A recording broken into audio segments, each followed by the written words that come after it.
Halo, selamat datang kembali di channel paling kece, paling keren, paling hits, dan paling super, paling mantap, paling yoi, paling edan, paling gokil, paling ora genah, paling wagu, paling smart, paling semongko di muka bumi seluruh planet bersama channel Belajar Pak Dimas. Dan sekarang cus dan kita langsung saja pada materi pelajaran kali ini. Yuk bro, yuk sis, yuk guys, tarik mang semongko, check this out. Jangan lupa subscribe soalnya kalau kamu subscribe bisa dapat pahala guys, karena setelah kamu subscribe nanti kamu akan menjadi orang yang bermanfaat, orang yang sangar, orang yang keren, orang yang kece. Bismillahirrahmanirrahim. Assalamualaikum warahmatullahi wabarakatuh. Bocah-bocah, kepriye kabare? Mugi-mugi sehat sedaya nggih. Amin. Lan kudu tetep semangat belajar masih nang omah. Jaga kesehatan nggih. Nah, bocah-bocah, ayo dino iki sinau babagan cerita rakyat.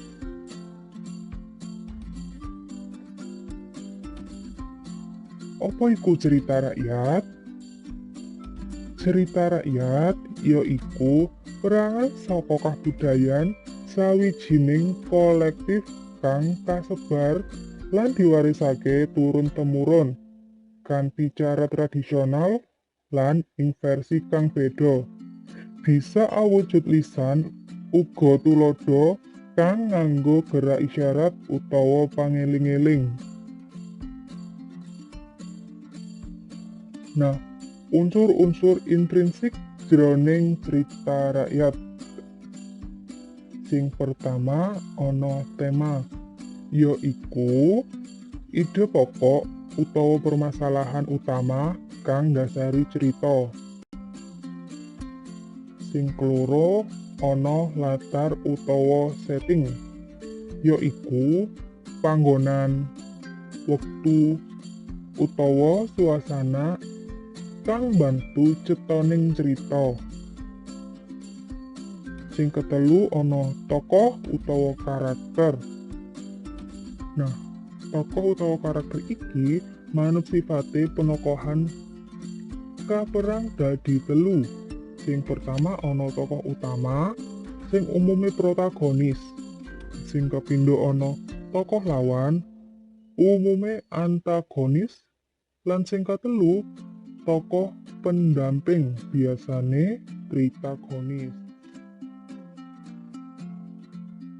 Nah, manut carane tampil, watake penokohan kaperang dadi loro. Sing pertama yaiku langsung, sing keloro ora langsung. Nah, unsur-unsur intrinsik jroning cerita rakyat sing kepapat yaiku ana alur utawa plot, yaiku urut-urutaning kedadenane cerita. Nah, umume alur kaperang ana telu. Sing pertama alur maju, sing keloro ana alur mundur, lan sing ketelu ana alur campuran. Sing kelima unsur-unsur intrinsik jroning cerita rakyat yaiku sudut pandang. Nah, sudut pandang iki mujudake kepriye carane si penulis nyeleh panggonan dheweke ing jroning cerita. Nah, ing sudut pandang kene kabaran dadi loro. Sing pertama yaiku sudut pandang wong kapisan, yaiku si penulis minangka peran wong kawitan kang bisa dadi tokoh utama uga bisa dadi tokoh tambahan jroning cerita. Nah, sing keloro ana sudut pandang wong katelu, yaiku penulis njlentrehake para tokoh jroning cerita kanthi ngarani jeneng tokoh utawa tembung kanggo julukan wong katelu, yaiku misale nganggo dheweke. Nah, unsur-unsur intrinsik jroning cerita rakyat sing keenem ana amanat. Amanat utawa pesan moral mujudake nilai kang pinandhet jroning cerita lan pingin disampaikne supaya pamaos oleh pelajaran saka cerita kasebut. Misale, buka LKS halaman 28. Nah, iku ana tabel sing nisot gugon tuhon. Misale, kene ora oleh nyapu bengi amarga ora ilok. Nah, ajaran morale iku nyapu wayah bengi gede ora katon. Mula supaya lingkungan bisa resik ya nyapu luwih becik wayah awan. Terus unsur-unsur intrinsik jroning cerita rakyat sing kepitu ana majas, yaiku gaya bahasa. Titikane cerita rakyat. Cerita rakyat iki biasane ora diweruhi sapa sing ngarang.